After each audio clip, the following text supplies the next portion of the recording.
Okay, so what's going on right now? I got it through one time. About 3 years ago, I was in Beat Street Records and I came across this effin' record, and I saw effin' and I go, I know effin', that's like those Mercules guys, right? And so I bought it. It was like $8, $10, something like that, and I took it home and I listened to it and I fell in love with a song called Cousins. It's one of the dopest beats I've ever heard in my fucking life. It's a perfect mix. It's dope bars. It's two awesome rappers passing back and forth, and on the bottom of it, it says I think Edmonton on there somewhere, and I think it says Vancouver on there somewhere, and it says Stuntman on there, and it says Greenhouse and Titan Sound. Oh, shoot, and there's a whole bunch of questions that I have about this. And right. I was at Slick Rick 3 months ago or something, and out front smoking a doobie, and I met this guy who happens to be one of those two dope rappers on this album. So, want to introduce yourself? Sure. My stage name, former stage name, I guess still my stage name. You never lose it. My stage name is Grafhic, 1/4 of Incorporated. Incorporated was started where? Incorporated was started in Surrey, beautiful Surrey, British Columbia. And we're all high school friends, 4 of us. Well, technically the 5 of us. Our DJ Wondercut, was an unofficial member of it too. Okay. Mm-hmm. What year is that? Well, this is so this came out in probably 2002 or 2003, and then the first Incops album, Incorporated, my first group was 2001. So we did the group thing, 4 of us, and then we're all high school friends, and then the effing guys, who were also high school friends, wanted something done. They wanted to promote their clothing company. So they hollered at us to say, hey, put something together. So I was making beats at the time. I really was into just trying to get my stuff heard. And, you know, these be my homies. They just said, yo, how about we put together something where you make the beats and we'll push it for you and we'll use it to sell our clothing. So it was, everyone won that way. No shit. Yeah, and that was yeah. the birth of a record label. Yeah, pretty much. That was the birth of it. That's not what they were trying to do. It just happened to work out. It just happened to work out. A promotional vehicle that was like just right, I guess. Well, that was, those times, those things were so synonymous. Graffiti culture, breakdancing, all the elements of hip hop, and then clothing was part of it too, right? There were so many hip hop fashion brands, and that's what they were doing, so it fits so well. You still got some of that gear? I do. I still got some stuff. So I got some like old stuff. They're still doing stuff now. They're still making clothing now. Yeah, but I got some of the old stuff with like this logo on it. That's wild. I still have that. Yeah. No shit. Yeah, man. So on the back of that too, you'll see it says Jakin, and the song's called Cousins.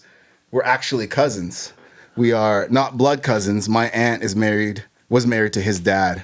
Okay. Yeah, so we met when we were like 11 years old. That's wild. And then when we were like in our late teens, we realized both of us rapped, and we just kind of started doing stuff together. Were you from the same city or? Jakin's from New West. From New York. Yeah. Okay, so you were in Surrey. What was going on in Surrey for like venues and stuff? You guys had a hip hop scene. Like, where were you guys rapping? What was like? Where were shows? So when we started rapping, there was no scene in Surrey at all. By that time, there was nothing. So we were always going downtown, hanging out with the East Van kids. The East Van kids and the Surrey kids really got along all the time back in the day. So probably still now because they're the same kind of people. So we'd always be downtown hanging out with those kids. For sure. There seems to be a pretty solid link between those two to this day. Maybe, resurgence, but yeah. Yeah, it's interesting. I think right now where we're at, we had this kind of like the Etch-a-Sketch got shaken during COVID. Okay. And like it just kind of wiped out the scene for a minute there. Good. Yeah, and then everyone's just like, oh, fuck, all right, we're back. Like, Yeah. kind of started everything over again. So it's kind of cool that like we got to kind of like, we just fell into a situation with Icon where like we were just kind of in the right place at the right time, and we were able to kind of like guide that movement through this new era kind of thing. And it's interesting to hear stories about like the inception of your guys' generation. Like, bro, what you guys are doing, we didn't have things like that before where you could just, a bunch of dudes would meet up and rap. Like, you didn't know a lot of people that rap back in the day, and there was no internet to meet up with them. So your homies just happen to rap, then you're good. If they don't, you're kind of on your own. True enough. Yeah, so we owe a having those lot to ciphers, Instagram. that exactly. Yeah. That's crazy. That stuff is something. We used to see that kind of stuff growing up, like all the New York dudes with the ciphers. We were so into that shit. Just on TV and Yeah, on shit like TV, that? yeah, but we never had something like that. It Like would the just be BET us. ciphers and stuff. No, when they're on even stage before and that, shit, just or? like you would see City. like some Rap City type shit. Okay. Yeah, even in the music videos, you see them doing Like that. Big but, like, Tigger. Yeah, stuff like okay. that too. But we didn't have those kind of things back then. Yeah, we didn't have Fuck, I those thought there venues. would have been something, man. Like even for b-boys. And Yeah, like, so here's the thing. That's a really good point. So our thing was shows. So there was a ton of hip hop shows all the time. where were those venues at? So downtown? that was Sonar, that was Seven Alexander, the Gastown clubs. Those Yeah. don't exist anymore. Those clubs, I don't think there's any clubs in Gastown anymore. But yeah, those were all in Gastown. That was the Gastown spots. But that I've was heard a lot about Seven Alexander from a lot of different cats, man. Yeah. you would just have like a Tuesday night, go watch some live hip hop with some just local dudes, and places would be packed. Yeah, that's where we would go. And then there would be some like bit of ciphers after the show, but nothing official. just like acapella type. Yeah, shit. you spit a little something and you dip. No, people weren't really hanging out after like that. Yeah. It's crazy. Yeah. We trying to make it like the main event kind of thing too. Like the way that we look at it, it's like like a team sport kind of thing. So we try and just like all work together to build this energy up where we're all like fan and performer at the Yeah, same time, yeah, right? yeah, And it's yeah, just yeah. this like big wild situation, I guess. But Yeah, yeah. I think we do a great job at that. I like the one analogy that he always makes is like casting a net over the city as if you're fishing and just like reeling it in and kind of picking through and seeing like who's dope, who's not. And like the dynamic of that team sport too, like it really shows on stage because there's not too many like individuals who are like super like trying to get the mic and like mic time, stage time. Like it's all love, it's all family, right? It's just like it bleeds right through. You could see it so clearly. So So like, where does that come from? Because what happened to me was I kind of stopped paying attention because I got old. So I stopped paying attention to like the local scene. So when did this kind of communal thing start back? COVID. After Yeah, COVID? right after COVID. Yeah, like yeah. right after People COVID, were and so like hungry. when the regulations were out, where like you couldn't go to certain venues, you needed the passport or whatever, Okay, right? Like yeah. there was this one spot we used to go to, the Moughton, 582 Powell, which is burned down now, but Oh, shit. it was just like an old like tattoo shop, and that was like the one indoor spot in the city where we would all go, where there was no restrictions. So like it would be like 60, 70 people packed in this small room, like a little bit bigger than this, and then I think just through the hard times of COVID and everyone going through their own personal shit, it really just connected everyone because people were starting to hang out like outside of the cypher too. Wow. So then it just really created like a lot of different bonds and relationships, and people felt that love, and then people got closer together, and like that's where I think it kind of stemmed from. Was Wow. like, Yo, yeah, hearing you kids talk about, I say kids like specifically because Yeah. you're much younger than me, talk about hip hop in a way of the community and bringing people together. It's so nice to see because that's how hip hop started. Oh, yeah. And it just gets away from that. You forget about that shit, that it's an outlet for certain people. Because when I was doing it, I just thought it was cool. I didn't realize that, oh, this is a way for me to like express myself. I didn't think that way. I just thought this shit's mad cool. And I know the girls like it. And that's all I care Yeah. about. So hearing you say that, that's really dope that it's come back to that. Well, we met with Breakbeat Lou backstage at the Hollywood Theater and podcasted with him. Truth the Rapper actually interviewed him, and one of the things he said, he touched on that first hip hop party in the Bronx or whatever, right? Where like it was a room with literally like 5 people. Wow. And now hip hop is like a multi-billion-dollar industry, and like it just goes to show that with community, like who knows what could happen, Yeah, that's right? a fact. Like Yeah. it's crazy, man. Yeah. Crazy. Nice. We didn't have. I don't think we had a very. I wouldn't use the word community to describe how things were back then. No, for sure. No, there was scarcity, right? Yeah. When resources are scarce, and especially when you don't know your resources. Just think about it. We're a bunch of rappers from Surrey. Yeah. Who knows what Vancouver is Yeah. to begin with, much less this suburb of Vancouver.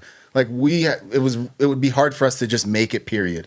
You know, we're not from Toronto, and that's where you had to have a music video back then, right? Yeah. So you're computing for this limited resources, but in order to make a music video, you need money. We don't got no money. So you get a video fat grant. So Much Music, do you guys know what Much Music is? yeah, That's still for the sure, thing, for right? sure. They would give you I think up to $10,000 or something like that. Really? To like make a music video, because that's the only way you could get noticed. There's only two places people can hear your music back then: the internet, radio, and TV. That's it. There's nowhere else they can really hear it unless they buy your stuff. So just to hear it, you have to make a music video. They were only giving those music video grants. This might have been true, might not be, but what we remember is that only to Toronto artists, right? So there's scarcity. There's only so much to go around. How right? do you apply for one of those grants back then? Like, how I do think you have to prove like yourself? write in. You have to write in like with the song. You gotta have a catalog though, no? You got to like show them the song you want to do and maybe Okay. some other joints. Okay. But honestly, as 17, 18-year-old kids, you don't realize this is a business, No. right? You have to like put forward your best foot. You can't just like go hat in hand and say, can I have $10,000 to make a music video, right?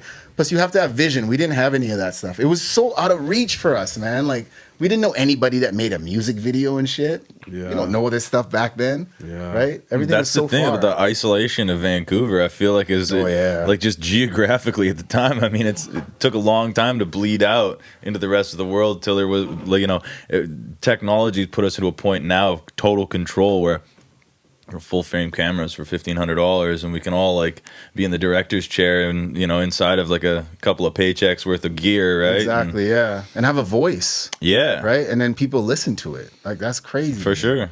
Yeah. Yeah, it doesn't take much. Yeah. No, it's insane, man. So, can you kind of touch back, like, if you were to kind of go back in time and when you were writing this kind of shit, like, what inspired you to kind of create music originally and kind of get into the hip hop? And Okay. I know you got cousins and family in the Yeah, whole scene, yeah. so where did that kind of come from? I think there was when I was a kid, I lived in Burnaby. When I first moved to Canada, I was 9 years old. I'm from the West Indies originally. And I remember moving from Burnaby to Surrey, and Surrey had this like aggression about it that you felt like you were part of something because everybody hated you. You know what I mean? Like when you band together, you felt like I felt like there was a community there because I lived in this place now where everyone, as soon as you said Surrey, they had a thought in their mind of what it was about. Yeah. So you develop this weird like thick skin to like defend your hood, and I still have it for some reason. As soon as I hear Surrey, I feel just proud of myself. Yeah. When you told me that you were in Surrey, I'm like, yeah, that's my man. I'm like, now I gotta drive to Surrey though. but yeah, moving to Surrey, the dudes I kind of grew up with, they were just so into hip hop. They didn't just like it to listen to it because they thought it was cool. They loved it. They breathed it. I didn't have that love for it at that age, and they just kind of like be hanging out with them. I started realizing kind of what it meant to them, and it started meaning the same thing to me. I couldn't put it in words back then like I could now, but you were drawn to it because you felt like you belonged. Yeah, there was a belonging that it was, because I'm an only child. I'm an immigrant, and like finding people that kind of resonate with that would be hard, but hip hop made it easy. Oh, yeah. I had instant friends. I like the same shit you like. Instant friends, for right? sure. Yeah. So that's probably where it came from, is the friendship thing. Yeah. Dope. Yeah. So, hip hop back in the day, Surrey. You want to touch on like the whole breaking scene? Was there a big breaking scene back then? And where were those happening? And who were some of those? Okay. legends? Shoot, this is stuff I haven't thought about in a while. but- Time machine shit. Yeah, man. So like growing up, most of my friends did one of the elements. They breakdance, or they did graffiti, or they rapped, or they DJ'd. Most of them did something. And the ones that breakdance, they were the best at it. They were fucking amazing. I remember just seeing them. This is in high school. Let me give you years, because that doesn't mean anything to you. So this is 98, 99 type time. And there was that weird Puff Daddy time where like Diddy was kind of taking over, and the B-boys was the opposite of that shit, right? They were super hip hop purists. So there was that backlash, and my homies started breakdancing at that time, and they were terrible. They were so bad. They couldn't dance. They couldn't do anything. But that's kind of how it is with that stuff.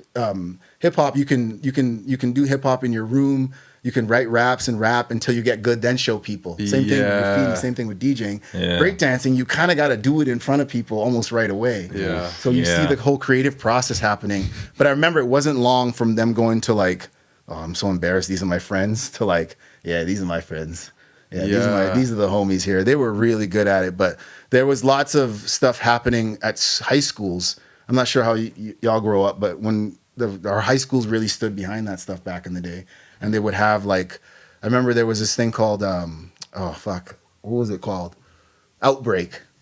It was like this breakdance contest. I've heard of this. You've heard of this? Yeah. I remember it being at Fleetwood Park High School. No I don't know how way. many times they had it, but Flip Out, DJ Flip Out. Yeah, that's who told us about it. Oh, word? Yeah, he was the host. Yeah. I remember that really At well. that high school? Yeah. Yeah. I live right across the street. Oh, from really? it. Oh, that's yeah. crazy.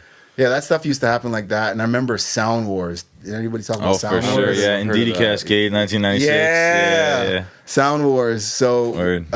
my first group that I talk about, Incorporated, we won Sound Wars in like 1999. Thunderbird Stadium. No, it was it was at Robson Square. Oh, word. That area, yeah. It was Dope. weird. I don't know. Public. Robson Square. It wasn't outside. It was inside. I don't even know where that. What? I've never been to that place ever since. I don't even know if it exists anymore. But Who ran that? I don't even know, bro. I remember FWH might have sponsored it, but I don't know who ran it though. What's Fuck what you FWH? heard. Oh shit, yeah. FWH was a hip hop clothing store back in the day on Like the Beatty first Street. one? Yeah, the first one. Yeah. Okay. yeah. Who ran that? Oh, I think the homie's name was Blaze And who else? and Martini. Okay, Okay, yeah, that's right. Martini, so it's Dip. Nah, yeah. Okay. I think they were partners from what I remember. Huh. Yeah. So you spent a lot of time there. Oh yeah, you can get like everything there. They brought it. That was the only place you could get any kind of hip hop, anything. Fat laces, like Oh, yeah. German fat tips and Yeah. the homies be going down. Even vinyl. Yeah, This is, I think, I might be wrong, but I Before think Beat this Street? might be before Beat Street. I might be wrong, but shit. yeah, Beat Street might have always been there, but this was right by the stadium SkyTrain station, easily accessible. Okay, to nice. us. Yeah. So yeah, I think Beat Street existed on like the west side of like Oh, okay. Alma and Yeah, I didn't know anything 9th about or that. something for Okay. a long time. Yeah. At Sound Wars, I won when we won that thing. We won a Roland SP 808 Groove sampler. No shit, where's that? Fuck, it shitted out like years and years ago. But that's how I learned to make beats, and I didn't know how to use it properly. So I remember just kind of like, like when you put a hi hat and you're trying to get the rhythm, I would have to like tap it on time, and I had no timing, and then try to like play the drums on time, just like you with your loop thing. Yeah. I had to do that, and I hated that. Yeah, because no it was doubt. never on beat. Totally. But that gave you the if we didn't win that, how are you gonna get that equipment? That shit's like $3,000, bro. Totally. Yeah. You can't afford that. I'm Wow. 16 years old. Yeah. How am I gonna get that? So winning that was super instrumental in my life. Hell yeah. Oh yeah. I That's still dope. make beats to this day. My That's favorite thing to amazing. do. It's amazing that like that kind of thing, like, because nowadays I wonder how much of a draw that would really provide. Like, something like give out a piece of equipment. Most of these kids like don't know how any of that shit It works. would They go just, up in the shelf and whatever, right? yeah, Yeah, That's I a good wouldn't do point, anything. man. yeah, Yeah. But I mean, to your point earlier, like making beats on your phone, like you do have every single piece of software or like every feature that you could ask for from an MPC or even from Serato Sample, Everything. or even from like Melodyne. Like Yeah, it's everything. basically all there in the All same there. app. Yeah. Why not? Couple flicks of your Yeah. fingers, so it's like, yeah, embrace the technology, man. Things It's get like, democratized, demonetized, decentralized as Yeah. over time. That's just what it is, right? yeah, it becomes unbelievably accessible. It's crazy to watch, and it's like, I mean, look what the MPC did for hip hop, Oh yeah. right? Like that was a moment, you When I know. got my MPC, I thought, but just because you hear about it, producers talk about it all the time. So when I got that piece of equipment, that MPC, that I felt like I was official. Like this is what the pros use, not this. We called the 808 Groove Sampler back in the day. We called it the Rave Box because that's what it was meant for. It was No meant to doubt, produce eh? electronic Yeah. music. Well, hip hop is electronic music, but you know what I mean. Yeah. Yeah. For sure. The to your point about what those kids would get from going to a contest like that, I think those things don't exist anymore because there's no need for them.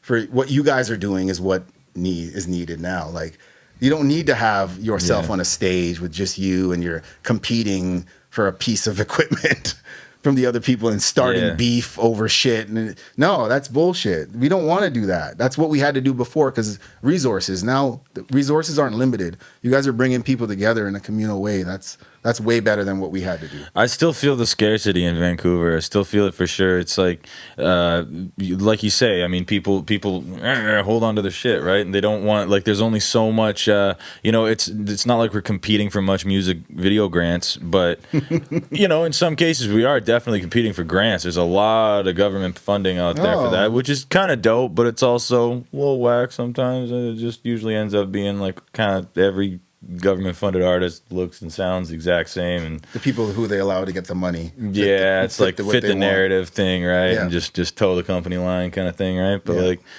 Yeah. each to their own. It works, but I mean, there's still like a level of scarcity out there that like people don't want to like share opportunities as much as they could. I think I've heard from other people that other cities aren't necessarily, the same way because there's more opportunity. So people tend to like connect people more.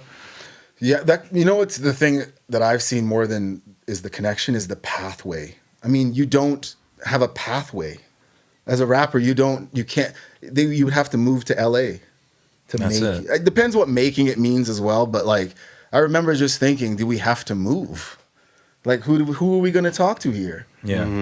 I don't even know where That's to go. where we're at Like, right now. Is that's where right now that's where you're at? Yeah. We're going to LA Hey. in like 2 weeks. Okay, so Yeah. tell me about that if you don't mind. Yeah, well, I mean, tell them.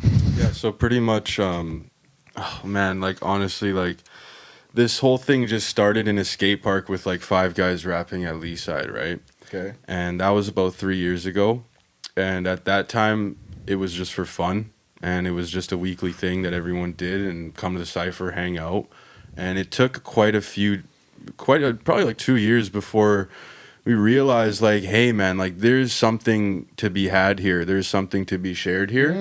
And that's when the whole ICON thing came about. And ICON stands like International Cypher Organization Network, right? Oh, I didn't so know it the was an whole acronym. point is to kind of really like expand beyond our city and create a massive network throughout the world of ciphers, because in every single city right now as we speak there's a cipher in New York, Detroit, wherever, at a skate park, a basketball court, a venue, and it's not being filmed. It's just a bunch of dudes rapping, and there's probably the next Drake or the next whoever in there, right? So like we specialize in like taking our cameras, taking these microphones and like filming it to put the cipher on a platform. So we want to be able to do that worldwide. And if it's not us there in the moment, it's other people that are a part of Icon Hip Hop that are doing it on Icon's behalf.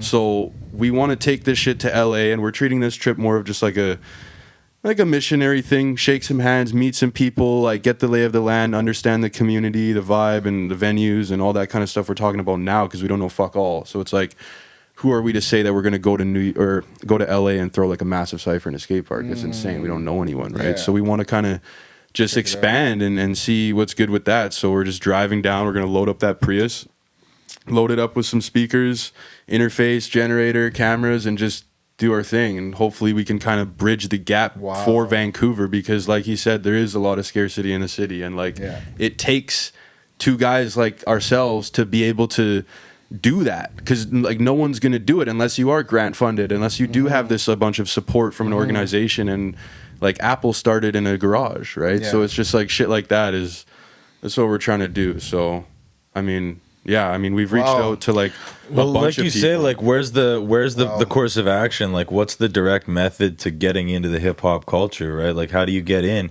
I remember what my in was, and it was showing up at the cypher for the first time, and that's now you're in. Right away. It took 1 minute. I walked from outside of the cipher to inside the cipher, and I'm That's in. it. Yeah, now I'm in hip hop now, and I've never looked back. I've been in every single cipher ever since. Yeah, it's crazy, man. It's crazy the amount of just what this means to us is it's insane, man. Like it can't even be explained through a 10-hour podcast. It's just it's unbelievable, man. Yo, I don't know you guys well at all, but I'm super proud to hear that you're going for it like that. Because this is one of those weird subgenres, the way Smack did, it's for battle rap. right? Like brought it out of almost obscurity and made it something. Yeah. It's just a subset of hip hop music. Is that part of it is the battle. Yeah. I remember there's shows about live performances. That's a subset of hip hop, performing on stage. For sure. The cypher is another subset of hip hop. It's the one that hasn't been explored almost at all. It's kind of taken for Yeah, granted. man. We've Super found that underground. there is like really like an art form to the structure of a cipher. But like I compare it to growing pot. Like that I've read a lot about growing Just pot. read, yeah. And Good literature. but I mean, look, like it's just a seed, right? And you can do a shit job of growing it, or you can give it the right environment, and you can put art into it, you know, and really care and dial in every last parameter and get your humidity perfect and get your temperature and your VPD and all the little things like just, you know, perfectly. You know, and that's what reading, we sounds figured out, right? Like we figured out the parameters to manipulate to be able to create the perfect environment for raps to flourish and to create these unique situations where 150 people are jumping up and down, grabbing at somebody who's absolutely fucking murdering it. You know what I mean? Like, that's the craziest shit ever. Okay, so let me ask you some questions about the cipher. So, beat, no beats. There's Are there 60 beats? instrumentals. 60. Okay, give Roughly me the 60. whole, because you mentioned the growing the weed analogy. Yeah, did you say Okay. VPD? Yeah, vapor pressure deficit. It's in the literature he reads. Yeah, that's a deep Not cut from my Vancouver growers Police out Department. there. Yeah, no. Growers out. Yeah. So yeah, pretty much like a cipher. You want to touch on that? How Well, you so go the about beat tape starting- structure is interesting, and it depends on. I mean, honestly, you got to just make it from just years of experience, of just throwing events, and I feel like I naturally have a good DJ's ear, and I know how to. I mean, it's also not unlike sex. You know what I mean? It takes foreplay and getting revving it up and getting it. You can't just fucking go. Yeah, you know what I mean? You gotta you gotta So it's there's some smoothness to it and yeah, I mean, I sit there with like a specific intention when I make a beat tape, because a lot of the time I make pre-made beat tapes and just run the whole cipher off of the DAW, right? Okay. So that way these I are don't all have to have beats tables. that you've made? No. Sometimes I'll Sometimes- throw in a beat that I've made here and there, Same but with, for the like, most other part, like I put producers the in the right city and beat shit, in, too. you know, wow. like because we'll take the L on the copyrighted material and just we don't whatever. It's not about that, right? It's just about putting the actual performance up, right? So 60 beats? 60 beats, yeah. And I mean, I just come with a very intentful while I'm going through YouTube and poaching all the shit. Of course. Right? And I picture if I'm going to be in a club, I just picture that the whole time. And I think about like what time of night it's going to be. Is it going to be light? Is it going to be dark? Like that all matters. Like lately I've been doing skate park beat tapes, and those are really, really fun because they start off at like 7 p.m. So you got about an hour and a half, 2 hours of daylight. Right. And you've made then- it, you set it to that? Yeah. So like I'll like make a pre-made beat tape that's just like I know it's gonna be dark. I'll look up. It's like, oh yeah, it's 8:58. Okay, so like I'll just put a marker right there, like that sunset, and then there we go. And then so you get into well thought you out. don't put like Ghetto Bird by Ice Cube in the daylight period. That's where Sunshine by De La Soul goes. You know what I mean? Like and all these other like nice chill laid back beats, right? But then you can also do a nice transition beat. You know what the sunset transition beat? The Recipe, Kendrick Lamar shit. You know what I mean? Like that's perfect. Like take me from daylight to dark, Okay.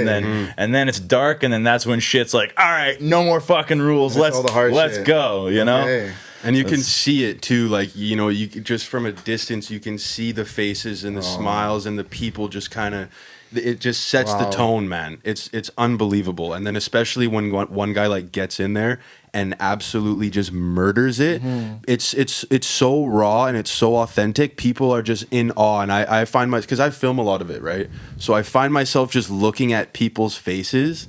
And it's so beautiful to see the transition between Wow. like people just like freaking the fuck out, Yeah. chilling out, Yeah. jaw dropping, hands up. Like it's unbelievable, man. It's Okay. crazy, man. And there's Okay. such an art to being able to like grab that microphone and manipulate that crowd and be able to rock it Yeah. like that, right? And the people that come to the cipher, like we've thrown over 100 ciphers, right? And if you've been to every one of those, which some people have, like you are deadly on the microphone, and those Yeah, people man. are fucking untouchable, man. They Yeah. could go.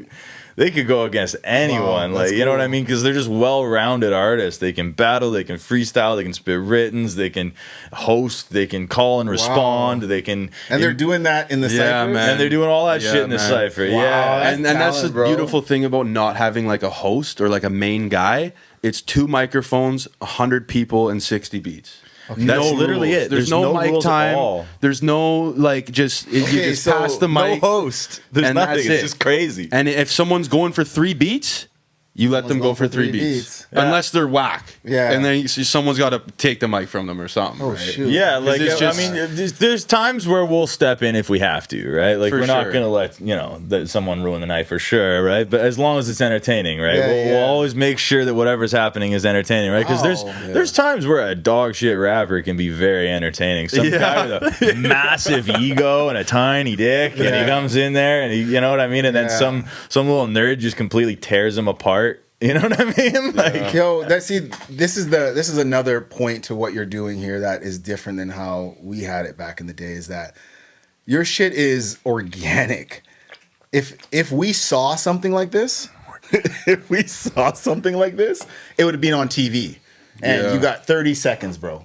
Yeah. Right? Yeah. There's no free flowing. There's time. Yeah. There's money to be made here. Yeah. But what you guys have cultivated is something that is, like I said, organic. totally. Like there's no time limit. It's like watching a baseball game as opposed to every other sport that has a clock. Yeah. It's gonna go as the pace goes. That's what it is. Exactly, and like I say, we just grow it, and we just get better and better and better at growing it because you get more experience every crop you grow, right? And it's I don't know if when you say the word "it" is where it fell down for me until I started understanding, because it's something else in its own. It's not. Yeah. There's just like smack battle rap. You can't just call it battle rap. It's something different. It's smack, like that pioneered that way of doing it. When you're talking about ciphers the way you guys do it, is that typical? No. Not from I what mean, we've we seen. do- There's a couple other people out there doing it, man. Four Eyes is out there doing it. Legendary's out there doing it. But Sunset's as far out as there like, doing it. like the content goes and like the thought out beat tapes and shit like that, I've yet to come across someone that does it like this.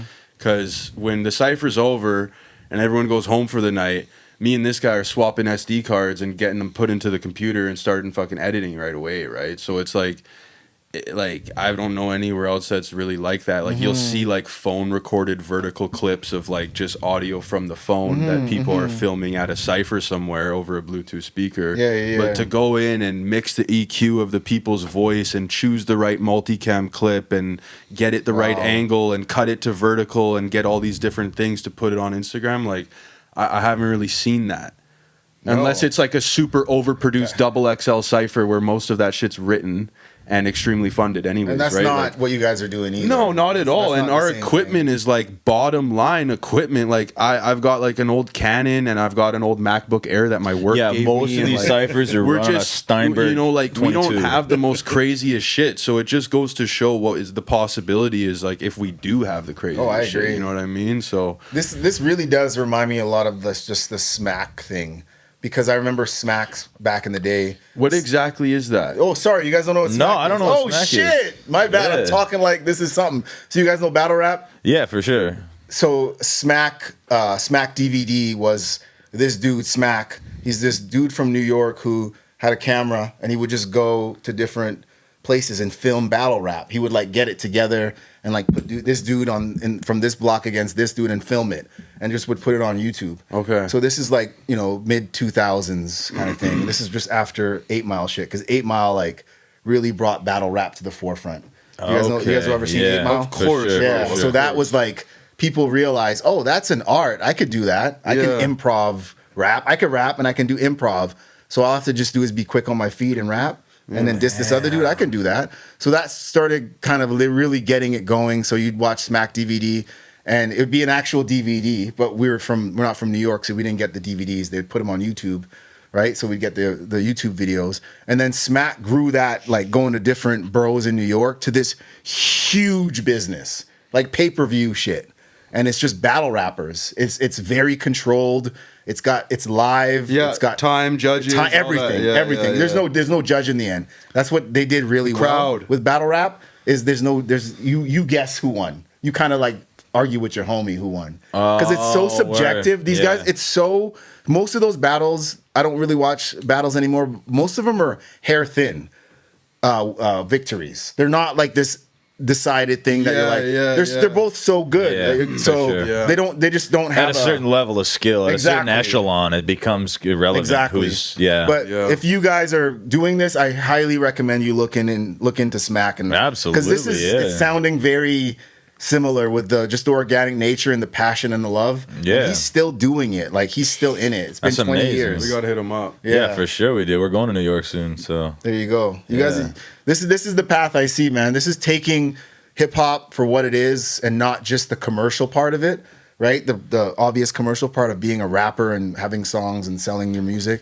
This is rap, and if you can commercialize just rapping in a room, that's crazy. Yeah, man. brought to you by Gayaki Yerba Mate. That's the plan. Delicious, organic. Yeah, bro, that's fucking crazy. Cause like when I think about that movie and like the last scene over that Shook Ones beat, like I think about like the what's it called, the shelter. Like that was the venue, the name or whatever, right? Like I think that movie's like most of true story shit, right? yeah, So like yeah. I could only imagine those battles back then, like before there was cameras and shit like that, like everybody from the 313 and then having like the crowd be the judge, like make some noise for him. Yeah, Make some noise for Papa Dog. yeah. That shit's wild, bro. I know. That shit's wild, bro. That's that organic shit too, right? Like they weren't doing that for anyone else other than the people in that room. Exactly, in Detroit man. at that time on Totally. that day. Dude. And they didn't care about who was outside of that No. room. It was just about in that room, right? Yeah. Yeah. Crazy, bro. Yeah. We actually had like a decent little run with the battles and shit. We've gone from different venue to venue. Like some have burned down, some are owned by crackheads who can't manage, some get shut down by whatever, and then sometimes we just leave and move on to better things. And then one time we went to the Railway Club. I don't know if you're familiar with that. We kind of started like a little battle league within that where we would use like the same system as sports where you'd have the rappers' names and then it'd boil down to the last two guys, yeah, right? Yeah. And like that's kind of what like how you said, like it's just for the people in that room. That was one of the big things that we kind of felt in those times, because like we had like some of the best heavy hitters from the cypher going against each other, and we would just let the crowd vote, right? Like we would just like make some noise for Truth, make some noise for this guy, and like it got pretty heated, man. Like some of the battles, it got pretty heated, and then we actually did a final championship at Astoria for I think it was like $1,000 or something. Yeah. And but yeah, Wow. no piece of equipment, right? Just $1,000 cash, and that's the incentive to get these people to join. Because like a lot of the times we were begging people, like, "Hey man, like, can you battle this week? Like, can you battle?" Because no one wants to fucking battle. It's crazy. 'Cause people are afraid to Wow. lose publicly. People That's a are big afraid one, to lose too. publicly. That's the other thing. Like, and that's actually another thing that has hindered us from. I guarantee you, there's rappers in a higher echelon in our city that don't show up to the cipher because they're afraid to sound bad. And they're afraid to not do good because it's such an authentic representation of your skill set. yeah. You can only be good if you're going to be good. You Yeah, know? man. you I get think exposed there's a lot to quickly. be said about that. There's a lot of that. especially with the names in our city that not only have potential in their own career but could help us. You know, Totally. and people that talk about like sticking to the roots and putting on for your city and stuff like they've never come to the cipher. Like the people, like who do you know that's been to the cipher? Yeah. No one. Exactly. No. But we know hundreds of people that have been to the cipher, and they're not like on that skill level where they have their career and management and a team like that. But that would put Icon on the map, and we're not like begging for whatever, but like, you know, it's interesting to see how people kind of stay at home when the cipher's going on. And then here's the thing too, though, is like we go to a different city and reach out to artists that are like 10 times more popular than the artists that won't talk to us in our own city, and they're like, "Hell yeah, we'd love to work with you for sure. Your stuff's awesome. Yeah, like, man. so glad you reached out." You know what I mean? Yeah. Like And I people that are think, like, that's what the beautiful thing about the established. internet is like, I seen this thing. It was this guy talking about how your city is going to be the last city that fucks with you. And it's just because like you got to put your shit out there and like literally fuck the internet and like go and expand and let other people in different parts of the world, like people like Snack the Ripper tours in Europe, and that has the most draw. Yeah. People, he comes to Vancouver and does a Nobody show at the knows. Red Room, and there's like 20 people. Yeah. So what it's it just it's insane, man. It's crazy to think that your geography makes a difference. You know, Snack's not making Vancouver rap music. You know what I mean? Like, he wouldn't draw a crowd from Vancouver. He just came out of his mom's vagina in this. You know what I mean? Yeah. He's not making Vancouver themed music to get Vancouver people. It's not like a New York rapper that makes New York type music.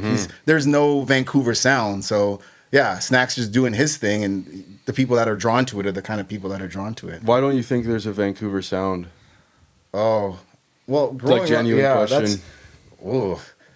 For me, a lot of it had to do with just we don't really lend ourselves to rap music being so in the Pacific Northwest. We don't lend ourselves to just being influenced by one sound. The next closest city to us is Seattle, and they don't have a sound. And you know what I mean? And they're in the States, so why would we have a sound? And below that is Portland. They don't have you know what I mean? Calgary. Like, we're not surrounded by people with sounds. We have to go pretty far until you go down. Huh? Wooks. Who's Wooks? That's That's sound. the sound of Vancouver, Portland, and Seattle. It's Wooks. Okay, so go into Wooks. Graph, you're not gonna like this. No, I hate. I like the truth. So, let's hear Wooks. Does it stand for anything? No, Wooks is a type of person. Okay, let me hear this time. So Wooks, do not shower because aluminum will kill you, and deodorant is bad. Washing your hair is wrong. Shambhala. Music festivals are great. They're all at Shambhala right now. God bless, wonderful place. Book us. But yeah, these people rap about Mother Gaia. They rap about energy, spirits, karma. We have those people. We call them hippie crits. Hippie crits. I like We have those rappers too. Those for sure. Yeah. Well, they've grown. I mean, with the surgence of EDM festivals and all these different Pacific Northwest Shambalas, and what's the other big one up here? Base Coast, and I think there's another one too, maybe. But it's grown. I think there's no sound here because there's no like sound to get behind. You know what I mean? Yeah, there's no sound to get behind. No. You want to speak on that? Well, no, I mean, I just think about like the icons that we like get behind, right? Like, it's like every city has its like big, like Toronto has Drake, and like Chicago has Kanye or whatever, Kendrick, or every city has like a big icon, and I've never seen anything like that really happen from the Pacific Northwest. There isn't really anyone that's like, ooh, Macklemore came from there. You know what I mean? Like Sir Mix-a-Lot is, but that's not. He sounds like he's but- from Oakland too, though. So Yeah, exactly, and they're emulating another sound too, right? So there's never been something that's developed here naturally. So I don't know. Yeah, I think Vancouver. I remember growing up and being kind of ashamed that we don't have our own thing and just kind of trying to sound like New York rappers. But as I got older, I'm like, well, we don't really have our own thing for anything. We just became known for something, and it's real estate and high prices. And sushi, which is yeah. Right? And we have lots of immigrants, so we're known for immigration and things, but we're not known for culture. That's not a thing, right? Yeah. Jogging, seawalls. Like, what is Vancouver known for? Yeah, putting a lot of money, a lot of money into what it deems culture to be, because I think that government-funded organizations tend to have their idea of what they think culture is, so they fund all sorts of things that make them feel good about that. You know what I mean, or make them think that their voter base is going to expand.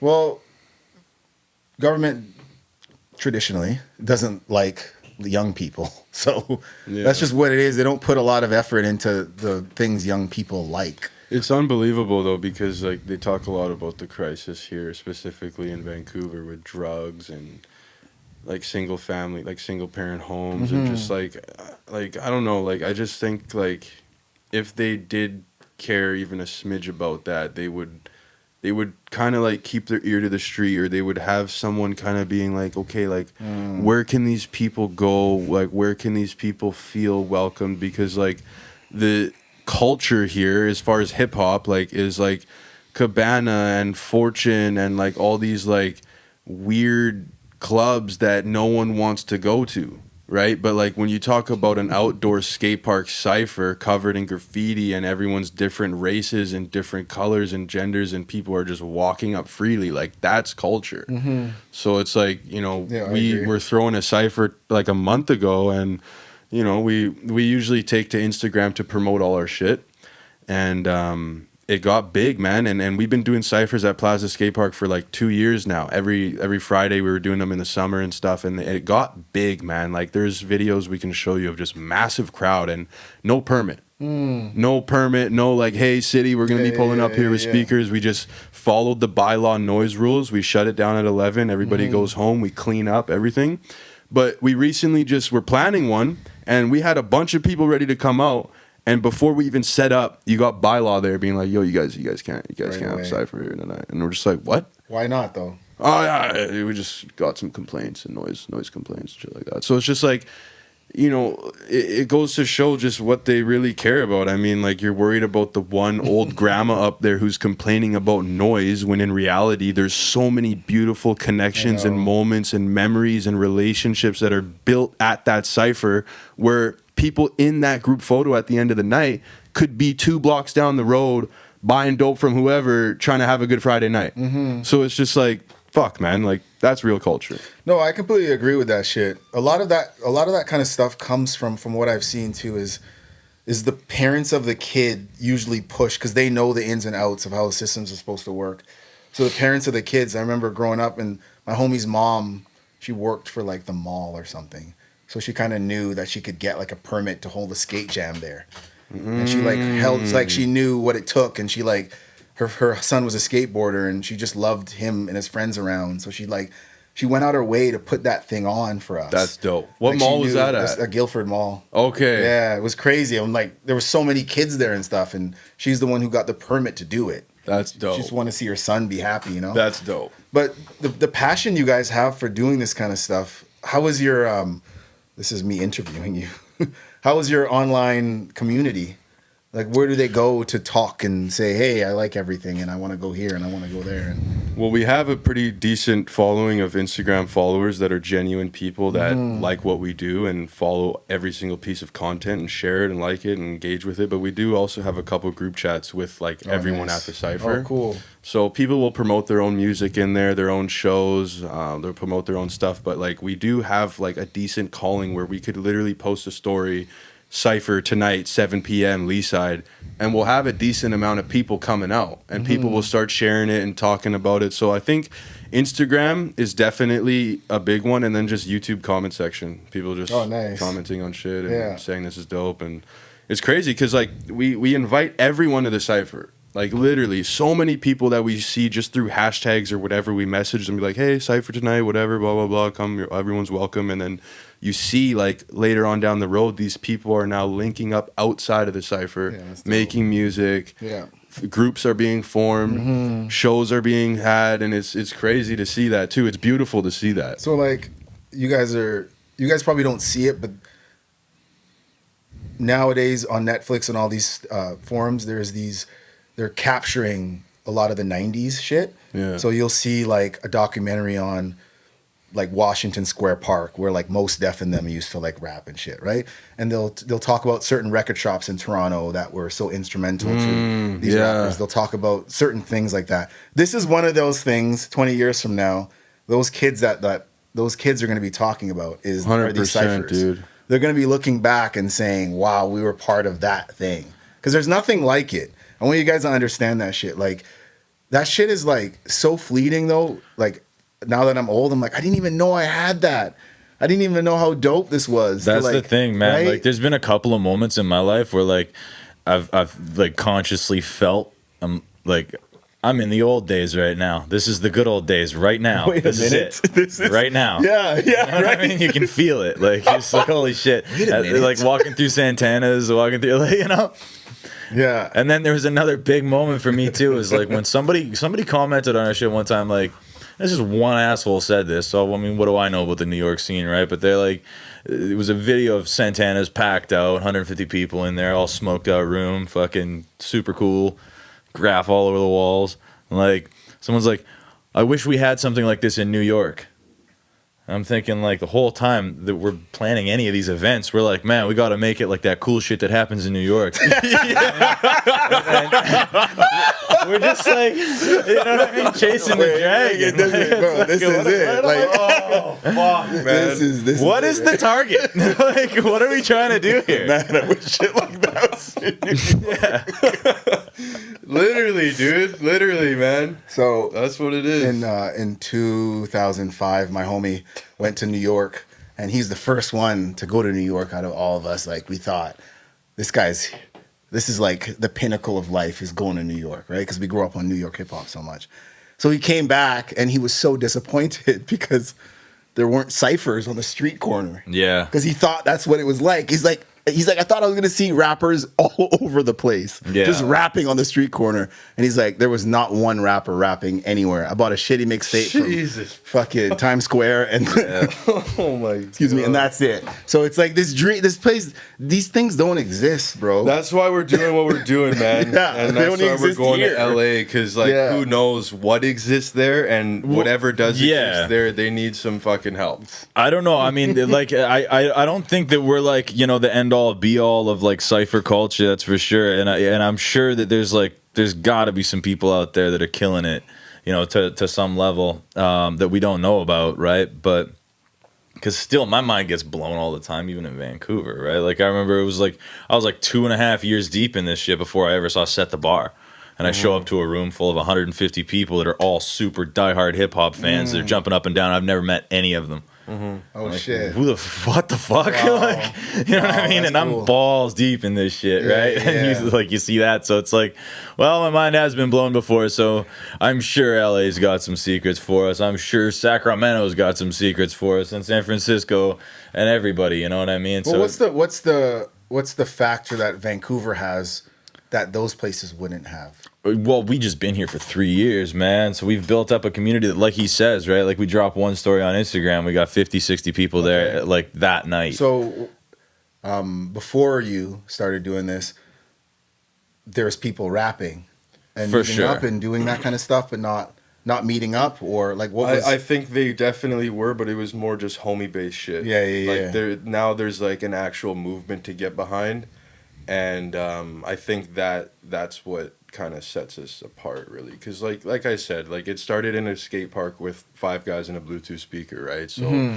that shit happens everywhere, kind of naturally, where people will just spit, and there'll probably just be one guy in the crowd who's actually like trying to be a rapper, which will inspire his friends, and people will freestyle. But like yeah, there's a snowball effect to that, right? Icon For has sure, yeah. created that like community where people, like, Icon is its own thing now. It's like its living entity where people just are like, yo, did you go to Icon? Like, did you go to Wow. Icon? Like that kind of shit. That's right? the one of the other craziest moments in this whole progression was like I remember you, me, and Truth like going through this, just being like, this is bigger than us. Holy shit. Oh, yeah. Like this got out of hand. Like it's Wow. like, you know what I mean? Because you build a fire and you're in control of a fire, and then all of a sudden the fire is not in your control anymore. Yeah, like that's yeah. a feeling of like, that's okay, cool. this is trust. Like Ghetto from Icon said this. yeah, I remember that. Yeah, like when it's you realize that there's like value or like weight behind your words. Yeah, yeah. Right? You're just like, holy You gotta watch shit. what I say. Yeah, like it matters. So, what about?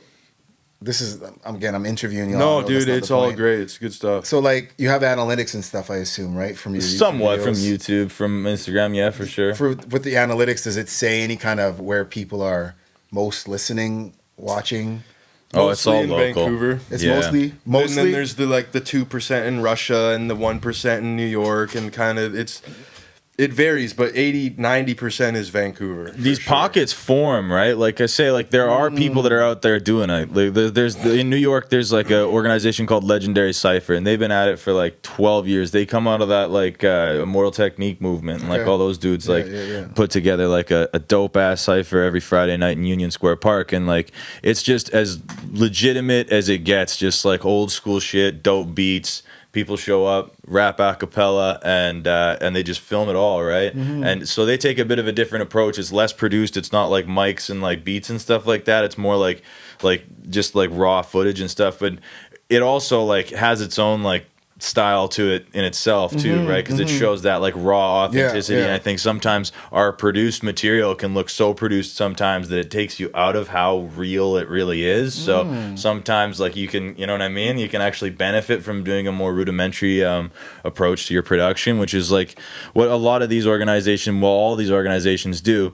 But my point is, there's like little communities that form around those, you know, just like us, right? And that's why we're the organization network, because like there's all these cypher organizations, man. We want to build a network between them all, right? So it's like, you know, these dudes. There's the Indians are fucking powerful, and they are growing out of nowhere. This movement came out of nowhere, yeah, East bro. Indian guys from India, bro. They've created like this thing called Lahar movement. Lahar 604, Lahar Edmonton, Lahar India, Lahar Portland. What is going on, Bro? It's It's like, like- slow down, bro. It's What? crazy, man. Like Bollywood, like exploding. harsh Punjabi rappers fucking killing it in circles, man. Like at Surrey Central and shit. Exactly what we're It's talking about. insane, bro. What? It's crazy, Bro, man. they're So, growing like, faster. Like they're like us on fucking crack. Like Yeah, it's man. They're crazy, bro. growing They are really well, growing man. so fast. Hey, hold on, please. I'm sorry to ask so many questions, but you guys got to slow down. What is happening? Okay, so hip hop culture, baby. basically, yeah, Hip hop is cypher happening. I explosion. like that. The cipher singularity. But yeah, so basically the same thing as legendary ciphers. I think they're even inspired by legendary Yeah. ciphers. Like you just roll up in a park with a Bluetooth speaker, 3 hours of beats, and honestly, I'm pretty sure that's where we put our beat tapes up, the ones that like me and Truth the rapper make for the ciphers, and some of them have like 200,000 views and shit like that, like tons of watch time and shit. And I think it's all coming from fucking India. Like, you can see it too. Like, It's like, you know, when you go on the internet, type in like old school boom bap, and it's like Yeah, a yeah, compilation yeah, of like, 3-hour mix, and then there'll Well, be that's some what black we'll and do white is, like, pictures of like Pete Rock and like, DJ Primo and shit. That's us. Yeah. Hilarious. People clean their house to this That's shit, but that's us. hilarious. Yeah, that's all our dope. leftover beat tapes. Looked We're up just that like, shit well, before. what are we gonna do with our fucking beat tapes? I got 100 of them sitting here, right? So, But So- I think the thing is important is consistency, because like anyone can throw these ciphers and have like a one-off, but like getting the word out and getting people out is like, Yeah. oh shit, I gotta go next week. Oh shit, there's another one happening next. Okay, I got to be there next week, and then that's how it just grows. Yeah. bro, and Yeah. it's important to us, and I mean the way that I look at it, like it's important to us on a level, like a humanity level, man, for real. Because it might seem a little grandiose, but like organized religion is something that's like fading away in mankind, right? Yeah. And that's like a natural craving that we have, is that like that community, right? And that's literally the, I mean, as far as I can tell, that's the whole point of religion. Right. I mean, there's a, you know, connection with God or whatever that people are after, but like at the end of the day, it's really just about building that connection with community and the people around you that you congregate with every week Yeah. or whatever. Right. I agree. So I mean, not to fucking, you know, get too crazy about what we're doing here, but like we're trying to basically subsidize or whatever, or supplement that loss of community that I think. I mean, it's not like I'm a penitent man or religious in any way, but like, you know, No, but from the I first thing- feel the craving of From that. the first right? thing you said We all was the want community that. piece, and I know as an immigrant moving here, the first thing you do is find a church, Yeah. right? Because you know those are people. It's an easy way to discern who is who and what they believe is. I know these people believe this. It's close to what I believe, or it's what I believe. It's easy to mesh with them, and I agree. It is going away, and especially for kids. Like even if it's not going away, kids just aren't at that age able to really be into it as much, right? It just doesn't resonate with them as much, but they do want to just hang out with some good people. That's the cipher, man. Like you'll see the most like nerdiest fucking scrawny looking guy dapping up like a harsh core G, right? And you would never see that anywhere else other than the cipher. Like these people are having an actual conversation, and like I've said it multiple times, but like people going up to us or just anyone at the cipher and making friends and being like, yo, like this place has brought like so much peace to my life. Like I love coming here. I look forward to like meeting all these people. Wow. I don't have much going on in my life right now or whatever, right? Holy like the shit. cipher keeps people going, and especially like the Latin community that we haven't really touched on, like Vancouver Latin freestyle. There's people that are coming from like Mexico and Chile and all these different places to Vancouver, and like they're feeling super welcomed in the cipher, and just like they don't have that much money. They don't come from like crazy homes or whatever, but they're still scrounging their pockets and trying to find the $5 to come to the show, or trying to get to the show because they feel so welcomed there. And like that's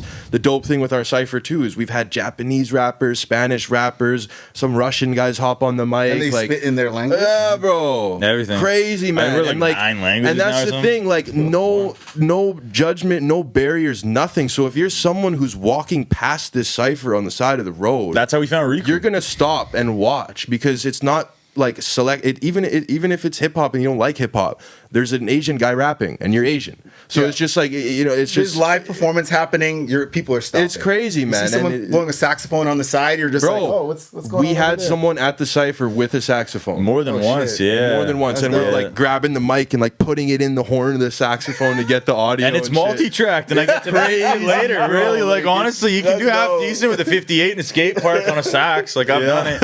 Okay, I have a super duper business question for you. Yeah. So, just like anything else, as you scale, you try to keep that same energy as you go to LA and shit Correct. starts popping off there and all that. Do you have core values for your business written down? Not written down, but very ingrained in Good. the operational and in the like the I guess whatever theoretical side of this. Like I say you guys get together, write some core values about what you are and what you stand for and what you will not do.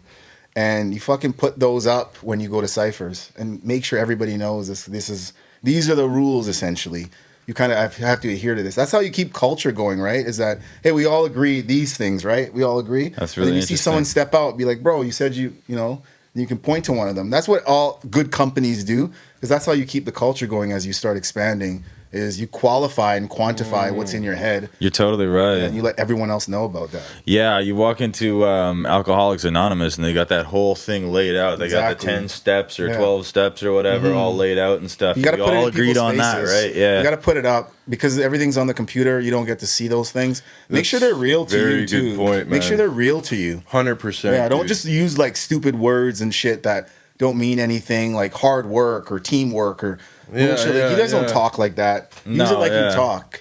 Use things that you talk so people can actually resonate That's with a it. really good point. Is there anything else you can suggest that like should be highlighted or done as far as cypher Oh fuck. goes? Yeah. The ciphers and all that shit is always going to be good because that's what you guys are going to focus on. You create that kind of avenue, and you obviously are naturally good at that, just naturally. Yeah. Right? Where everything falls apart when people start trying to grow. And I do this for a living, marketing and business coaching, things like that, is they don't develop the other skills it takes. So like, you know, there's a saying that what got you out of Egypt won't get you to the promised land. Because, you know, Moses freed the slaves from Egypt, and then they wandered around the desert for years and years because the no skills to get to the next step. So you guys are actually going to the next step. That's an actual step. Really figure out what each person's part in it is and make sure it's like, hey, this is what I bring to the table. And realize, too, that sometimes you might have to step aside because you're not as good as someone else, maybe someone from the outside doing that thing. But really make a pact with each other that won't affect your friendship to start. If anything's happening with your friendship and shit's going this way, you have to like have a mediator, pull something in there. Because as much as our best intentions are, people change and forget to tell each other. And people change and forget to tell themselves. Like, you know what I mean? So just Yeah. protect yourselves, protect your friendship against anything. Because in the end, that's the only thing that matters.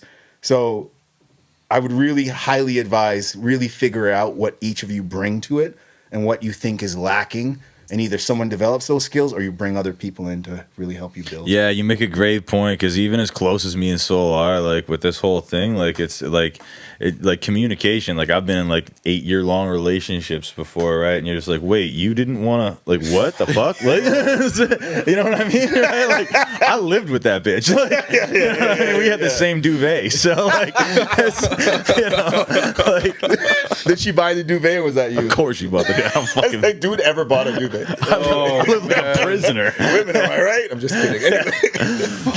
But yeah, I mean, like we spend like hours a day on the phone talking about this shit and trying to figure it all out. You know what I mean, and unpack it all and shit. But you make a great point, man. Like solidifying our intentions and man. stuff like that. You know, we have a great thing going here, and I want to preserve that thing. right? Exactly. Yeah. And it's not a lot to do. It's just kind of understanding what you need to do. Yeah. It's not to do it. It's just, what do we need?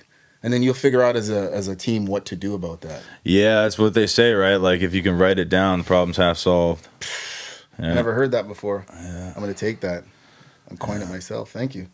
Yeah. Wow. Got you a lot to think about there, huh? Yeah, I mean, because that's the thing. Like, right now, Truth the Rapper should be sitting here. He's one of our other homies that kind of runs this with us. And, you know, everyone has, like, stuff in their personal life, and especially with Riley and the stuff going on with his own life and myself. Like, we get in relationships, we move houses or whatever, and it's like, you know, he's referred to it as a baby. Like, Icon is this child that we've created, and we're the parents of this child, and we can't just, like, you know, one person's 1 foot in, one person's half foot in, and then the one guy's like fully in all the time. Yeah. It's tough because, you know, it's huge. Like we said, it's more than us, right? It's Icon is more than us. So it's just, I don't know, man. It's a good point that you make about that shit, because at the end of the day, like, even if there is any type of communication issues within business or an organization or whatever, there should be those core values and those pillars that just, no matter what, fucking are there, and you know, you stick to it, right? So it's just, yeah, man, this is a good point that you make. And especially with the sign too, and like having that shit at the cypher, and just having people visually able, and we should pan to that with the camera every once in a while, and just like take a photo, like have that shit, and that's a, like, yeah, that's good. I like that. What you guys are building, from what I've heard about so far, it's not normal. That shit is easy for other people to see it happening and try to like stick their nose into it and come with not as good intentions you guys are coming with, because they see shit. Yeah. You just got to protect your, and I say this again, protect your fucking friendship, man. That shit is going to come and go no matter what you do. Even if it's not this cypher thing, you guys get along well, you can do something else. You know what I mean? Like, you have it in you. You know, I heard niggas saying they made Hove say, okay, make another Hove, right? You can't make another one. It doesn't work, but you guys can, because you know what it takes to make one, right? Yeah. No, that's a good point. We could start like a crabbing business. Make crab chips. I wasn't suggesting you stop doing it and do something else. I'm just saying. No, that's funny, man. Yeah. Fuck. This shit is super duper kind of weird to me, because there was a part in hip hop where they just kind of kicked you out, right? Hip hop kind of kicks you out at a certain age where you're like, wait, do I belong in this shit anymore? Is this still for me? Like, I can listen, but how do I participate? I got a job, I'm married, I got a mortgage. Like, how do you participate in it? And us, like millennials, we're trying to figure out how to like still kind of be involved somehow, and like, but not too involved. Like the battle rap shit is a good way to still super be involved, because you could just watch some shit. But the ciphers, though, that's another way. Dude, we have this 60-year-old Jamaican guy that comes to every cypher. What? I don't think he's missed one. His name's Josie Rodix, and he's usually busking down on Gramble and shit. But Okay. like, dude, like, there's so many different age groups of people at the cypher, man, and like dads getting their kid to be babysat to go to the cypher, and like, you know, the kids at home with the wife because I'm going to the cypher, and it's crazy, man. It's beautiful. Wow. It's beautiful, man. And to touch on Josie, like, he's like the grandpa of the cypher, man. Like, everyone, if you've been to Icon Cypher, you know Josie. You don't know him by name or whatever, but like, you know that fucking Rasta man that is at the cypher. He's Santa every year. Yeah, like, we literally Christmas. dressed him up as Santa and like had a fucking Christmas cypher. But like, it's crazy, man. So like, I'm the gonna add characters. interview mode again, just because on that point you're saying. So like, from what I've seen from these kinds of movements and stuff, for any kind of business, you kind of need the stories of the people. That's right? huge, man. Are you guys telling the stories of the rappers? Not enough. Not nearly enough. No. Okay. And that's kind of what we're here for. You know, that's what we're this doing this shit podcast. for. We're trying to start to build a bit of a narrative and develop a line of communication with the people that are, you know, outside of our community, so that we can actually explain this. Like, we've honestly been like hoarding content for so long because we don't put it out in a palatable format. Like I was saying, we make like these 3-hour videos, and like the idea long term is that we have the hype around our organization. The 3-hour video drops and these kids can't wait to get their hands on it, and they go through, and we see that enthusiasm sometimes through our community, where people are excited and they maximize the value that they can get out of what we do. But you know, That's where like the behind the scenes is really important. Like we've done a few different vlogs of like taking these mics and just going up to random people at the cypher, who are you and why are you here, and chopping it up and shit like that. But there is character development to be had there because Josie, Lots. Truth, Exactly. Wales, like all these different people literally are characters. They have names, they have personas, story. and like we don't capture that enough. and stories stranger than fiction. Yeah, man, Every fucking one of them, man. crazy. If you look at any kind of like as a rapper, you have to take from different sources, right? You consume a lot of different shit. It's like stand-up comedy. You just have to know a lot of different shit in order to write. So what the fuck was I going with that? Characters and shit. Characters and shit. So if you look at something like American Idol, right? So think about American Idol. Oh my God, You guys have great watched American example, Idol yeah. before? So Simon Cowell. just think about the fucking. They do it too much now. I watched an episode with my mom, like, I don't know, this year sometime. We used to watch it back in the day together. But it's not just the singer. There's always a personal story. They always like show them with their spouse, like playing with the dog at their house. Because you have to build that connection, I guess, with the Exactly. audience. This is a real person. Yeah. This isn't just some spitter. This is a real fucking person. This person has a Needs story. your help. Needs Exactly. Your vote. Yeah. Exactly. Pulls at your heartstrings. I mean, there's lots of little things like that, but that just comes with producing. As you guys do it more, you'll just kind of learn more of the like ways of doing it. Because that 3-hour thing, when you said that, I'm like, holy fuck. But it's so different than what you hear about, short form content. The It's podcast there. is out there, man. No, but I'm People love saying it. that's what I'm getting at is that as a marketer, I said, I heard short videos are the best. I'm like, well, it depends on what you're selling. That too, but the goal with those 3-hour pieces is to, post it as a 3-hour piece, but also for us to go through and get that short form content. Because like majority of the 3-hour pieces, there's, I don't know, fucking 80 rappers, 5 of them are worth getting some fucking vertical reels going, Okay. right? Where we'll go in, we'll film the whole thing horizontal, and then afterwards we'll chop up their part, their 30-second verse, their 10-second verse, and then we'll post that as like a short form content. And that's the goal with the individuals that come to the cypher is like, we're not posting this 3-hour piece just to post it and have it out. Like we want you to go in, screen record your part, put it on your Instagram, your TikTok, and use this as a free piece of content to promote your own fucking artist brand, right? Yeah, I mean, it's proof with no money whatsoever. You can just come into our cypher, walk out with tangible content and proof. if you On got top of bars, that, though. like If you got we're not bars. getting paid to make these videos. Like we're not, getting funded. People aren't like, oh, here's, thanks for filming me. Like, Yeah. it's all love. So it's just like the least you can do is go and just tag Icon Hip Hop in the thing. You know what I mean? Yeah. You guys talk about that stuff? We do. We announce it To at the a degree. cyphers. Not enough. We don't Not drill enough, them with really. it, but we Yeah. definitely mention like, hey, this whole thing's being filmed right now. You can go on YouTube, go and check it out, screen record it, post it. So we want people to do that, and people do kind of do that every once in a while. You'll see someone. I went to the Icon Hip Hop cypher. This is my content, right? So, but Yeah, 'cause- majority of it is us pushing them more yeah, than to do it. themselves, Yeah, right? Like yeah. a lot of the dope rappers that come, like I hate to say it, but they've done shows and opened up for artists and have had albums out and music videos, but nowhere near as dope as what they've done at the cypher because of that authenticity, that rawness, right? That's like true. Like Wow. some of the Yeah. dopest shit people's career, and I don't think they want to admit that, but it's the hard truth, man. Like it's Yeah, that's unbelievable. the thing is they spend $2,000 in 10 months working on a project or something, and you go into the studio and recording it, get the music video done and all put together and put it out, and they're all excited, and then they show up at the cypher, smoke a joint, spit 16, and they made a video that's 10 times cooler. Yeah, you know what I that's- mean? because And you it's have like, the crowd. Oh, you yeah. have it's the just different. real. Yeah, it's and different. there's no extras here. All those people are really hip hop heads that are really smoking yeah. dope and looking cool. Yeah. You That's know what what I mean? So So there's a parallel here actually with the battle rap scene again. Same thing where battle rappers, they didn't want to be. You weren't a battle rapper. You were a rapper and you did battles. Yeah. And then you became good at that. That people pigeonhole you into that. That you can't go back and make songs now because they're Yeah. saying well, you're just a battle rapper. And you were just the battle rapper. Yeah. So what they did is they just became battle rappers. yeah. Most battle rappers I know don't make songs. No.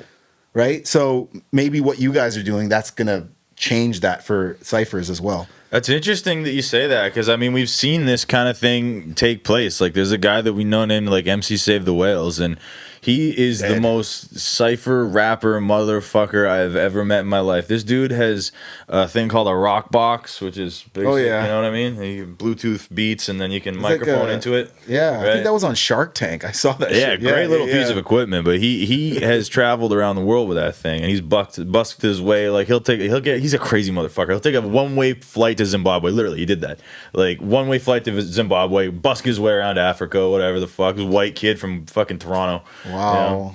But he is the most cypher rapper. The experience that this guy has, like, you know what I mean? Like you say, like he's tailored to this shit, and his crowd work and everything, and like he has like these patterns and forms that he'll like slip into that are just like so no, but I mean he has like different targets. Am I trying to pull you into vibe with you right now, or am I trying to get you to give me $5? Yeah, because he knows how to do that too. Because he'll compliment your girl, make you feel jealous, then come around, compliment you, turn it around, and make you the big dick guy, and then it's $5 time. You know what I mean? Big dick, here's money. Oh yeah, okay, yeah. Make you look like well, it is pretty huge. You know, yeah, man. And when he grabs a mic, bro, everyone's listening, man. Like conversations stop. Like, yo, hold up. Like everyone's listening. And we have that one clip at Plaza, one of my favorite clips. It starts out with the drone shot coming down. Let's roll it right now. Yeah, let's roll that clip right now, because that shit's a fucking slapper. What do we got? Shout out Ghetto Fab. Shout out everybody for coming through. Big ups to yourselves. Big ups to the camera guys. Boom. Yeah, if you wish someone you love, then just hold them close. Yeah, rolling down the Golden Coast with the ones that we love the most. Turn it into smoke. I've been smoking dope since the age of 12. Living in a living hell. My mama on the welfare. Who the hell cares? I've been balling out like I'm Sebastian Telfair. Anyway, you know we making money now, cause I'm selling them shrooms. Motherfucker, you know that I go to the moon. Yeah, but I'm keeping it legal. I look like Paul McCartney, homie, I'm from the Beatles. Yeah, and I'm just loving the music. This is your life, your opportunity to choose it. You about to lose it, homie, I got my fuse lit. I'm too stupid, I'm Vladimir Putin. Shoot straight at your jugular. Fucking man, I never had a mother, bruh. And when you don't have no family, you don't get caught up in all the vanity. That shit is insanity. My man here with the yellow toque. Hello, dude. Yeah, I'm just living with my man Quattro. And Kayako always got the hot flow. Yeah, we talking ghetto fab. Hey, Chia, let's go, lad. That's it. I'm just chilling with the roster. Assalamu alaikum, my homie, I'm a Shasta. Yeah, I'm just chilling with the family. We're randomly demanding me, even driven to insanity. Shout out to my interviewee. All I really gotta do is just live and be free. Oh yeah, and it's all with the love. Shout out everybody, it's my favorite drug. Like, and now I'm craving the buzz. Everybody no one here could ever save me, my bud. That's it. So it's crazy in love. All I wanna do is just get crazier buzz, like. And now I'm craving the stuff. All I really wanna do is just praise it all up. Like, shout out to God, I'm yelling out to Krishna. Homie, when you die, my homie, I swear I'll miss ya. But you won't die, I'm older than you. That's why my flow is colder than you. Like, I got my shoulder, my dude. I don't mean to be rude, I'm just doing what I do. I'm in the back of a blue Subaru with a super rude Hindu dude in a scuba suit and FUBU shoes. Who knew? I'm just tripping. Shout out my man, hit the ball, shoot Scottie Pippen. But what's the difference? I'm robbing the Pippen. On God, I've been spitting. I'm sorry, I just spit in his face. Beat any rapper, anytime, any place. That's it. Don't discriminate or hate. Everybody's one, we are one human race. That's love. For the one up above, it's my favorite buzz. Yeah, I'm craving the stuff. That's love. And then the one up above, I've been crazing the buzz. Yeah, yeah. One vibe, one prayer, yo, we one tribe. I said one love and one vibe. Got one prayer and one tribe. One Love, o sea, número uno. Mira cómo juega mi brota, esto no es desayuno, sino es la cena. Y no hay problema, aquí rapeamos toda la semana, ponemos esquemas. Dale, él tiene la bola para que no se comparen. Que rimamos con la gente en todos los lugares. Estamos haciendo letras y la cocha del submarino. La gente está gritando y en esto no se pare. Wow, rap, suena la gente que en el hola. Estamos rimando aquí con la gente en la zona. Rimas de parlante suena en la rocola. Sabes que mueve la bola como son las olas. Seguimos tirando este flow. Estamos tirando la letra hasta la 1 de la mañana. No, queda hasta las 10. Lo ves otra vez. Mi brother con la bola está tirando las de a 3. ¿Qué va a pasar si ando con la gente? Un ruido para que se sienta consecuente. Así que yo le digo, esto no va a parar. Hay con Hop. Put your hands up, put your hands up, put your hands up. Que tú sabes que la rima aquí va a explotar. Put your hands up, put your hands up. One Love, yo soy Raditz ahí ya le va a tirar. Wow. Oh, yeah. Watch out now, massive, massive, massive. Come and say all them a talk and all what a go on. Hey, here comes the rebel, here comes the rebel. Oh, no. Yeah. But yeah, dude, like it's just he grips everyone because he mentions like shout out to the guy with the New York hat, and the guy with the New York hat's looking, and then he mentions the guy with the blue shirt and the guy with the shoes that remind him of this thing way back in the day, and it's just so captivating. And people are like, "What the fuck? This is freestyle." He pulls you into like, it it's crazy, too, right? man. Yeah. One of the other things he's a master of too is the movement too, right? Like I've always noticed, like Noble's movement is on point. And most other rappers that we know, even some of the best ones that we know, don't have that element mastered. What do you mean like, by movement? Like giving like the people that are watching you permission to loosen up and go crazy is the rapper's job, because like you start doing this, you're allowing them to do that. You know what I mean? But if you're gonna stand there and rap like this, they're gonna stand there and watch like this. You know what I mean? So they're gonna be a direct reflection of your energy, right? And I mean I first really like tripped out on this. I was kind of how much I was watching R.A. the Rugged Man perform at the Waldorf, and I was like, God damn, this guy's a master. Like, holy fuck, look at him go. Yeah, rubbing his belly. Dude, he's giving you permission to be as crazy as you want. You can be your wildest self at an RA show because he lets you. You know what I mean? And it's all up to him, right? Because he's the rapper with the microphone in his hand, and that's your job. I've never spoken about hip hop like this before. Bro, I've never spoke. I've never. Me and my homies talk, and it's usually I have very analytical friends, and I'm an analytical guy myself. So when you hear the emotion side that you just put into it, it's so nice to hear that, because I obviously feel it and I go through it, but I'm thinking about what's being said. Well, it takes like a so much different podcast in a couple hours to get that, to talk about that kind of thing. Yeah, but I've been talking about hip hop my whole life, and I've never talked about how a rapper's given me permission. Right, but that's what's happened. Yeah, I've just never talked about it because I've never, though I've never heard it that way before. That's interesting. Yeah, RA is a fucking beast, man. He's a beast on the mic. Okay, I got a confession to make. Yeah. Okay, so there's an album called Sound Bombing.